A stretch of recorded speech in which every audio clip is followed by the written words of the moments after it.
One of the teams Gus fancies will go pretty deep into September. The Roosters, Gus, on the back of that 48-22 win over the Titans, their fourth win on the trot. Just how good are they?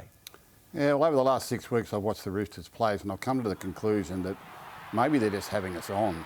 Maybe they've got another 3 or 4 gears in them ready to explode at the end of the year.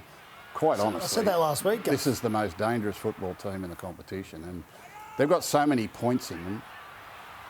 They just could go through the finals and tear everyone apart, the way things are going at the moment. They could have a really dominant September and just win in a canter. They've got the ability to do that. And this is what everyone, Gal, sort of was expecting at the start of the year, right? Everyone was saying, on paper, they're the team to beat. Yeah, and I said last week to Gus, I get the feeling they are cantering. They're just taking it easy. At the moment, they've still got 2 or 3 gears. They're sitting in second gear. They've got plenty to go, but... Look, there's a question mark for me defensively. They play the Titans yesterday. The Titans are a great attacking side. They can score tries other teams can't score. They did score 22 points, but their discipline in big games could be an issue. They missed 44 tackles yesterday. They gave away 9 penalties. So they still have issues in their game. Whether they are that good, they are just sitting in second gear, just cruising, getting by. They'll wait till the big games roll around till they turn it on. I do think that is a possibility.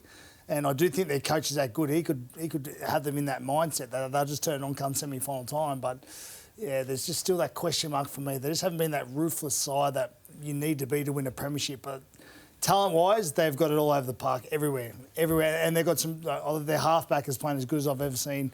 Probably the best footy I've seen him play. I think he's an outstanding player, outstanding talent. I've got to say, a year or definitely 2 years ago, certainly last year, I was even questioning him being in the side. He was dropped last year. He was. I thought was probably the right decision for them, but he's an outstanding talent. He's doing a great job at the moment. James Tedesco is one of the best of all time. The talent in that roster is just unquestionable. A lot of talk about his future too, Michael. It's not distracting him or the team. No, well, the interesting thing with Sam Walker is when he was dropped last year, I remember we wrote the story with Danny Weidler, and there was a lot of talk at the time about the way the Roosters were playing, and we mentioned Cooper Cronk at the time and whether people around him were of the opinion that they needed to release the shackles with Sam Walker and allow him to play the style of football that suited him. And in the meantime, and you guys would be better positioned to talk about the Roosters' attack, but it seems as though the Roosters have given him a lot more licence, a lot more freedom to play the way he wants to play. And I had the privilege of sitting with the Roosters in Los Angeles in the lead up to the Vegas game. I got to sit in the inner sanctum in the team meetings, and it was interesting to see the way Sam Walker conducted team sessions and attacking sessions, and also what Trent Robinson did when he was going through the game plan with him. They'd get to a certain point on the field, and then it was basically Sam Walker, eyes up football. That was the sort of message. We'll get to this. This is the structure we want to play. Then we get to a certain point and you take control. Has there been a notable difference, Gus or Gal, in the way the Roosters have been attacking over the last 12 months to where they were maybe 18 months ago?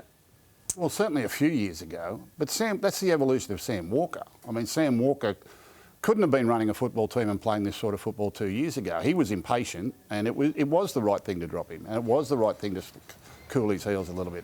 But he's getting older. 18 months has gone by now. Confidence grows, his physicality grows, his mental strength grows, his confidence grows, although he never had much confidence problems, but he's kind of... And the big thing is that the rest of the team have got confidence in him. That's the big thing. Not sitting back and saying, oh, why did you do that, or why are you trying that, or why you know. It's kind of like, we'll just respond to whatever you do. You run, we'll run with you. You kick, we'll chase. You know, you throw long passes, we'll catch it. It's kind of like the team's got more confidence in him now, and he's just grown up. I mean, it's ridiculous to say he should have been shackled all that time ago. He wasn't ready to do this then in first grade, nor did he have the confidence of his teammates and the buy-in from his teammates to go and do that. Right? You just don't hand the cars to a Ferrari to some P-plater. All right, they've got to earn their stripes.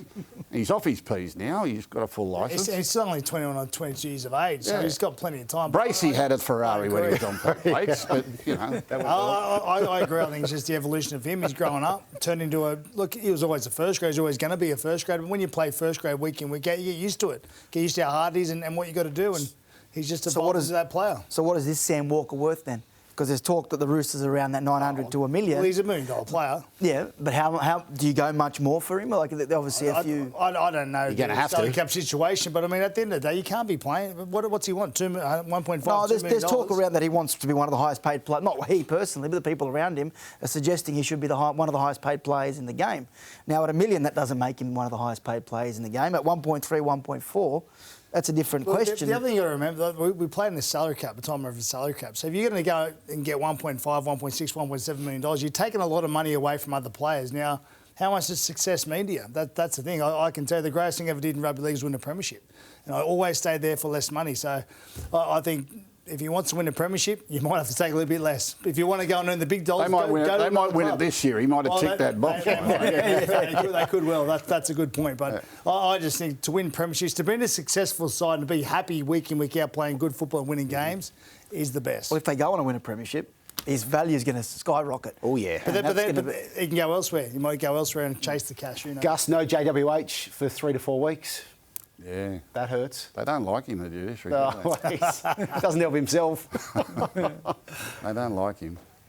On his former teammate too, Sammy Verrills. Yeah. That's an unlucky one. Like he's getting low. He's getting as low as he can there. But just one of them things these days. You hit someone in the chin, you're in trouble.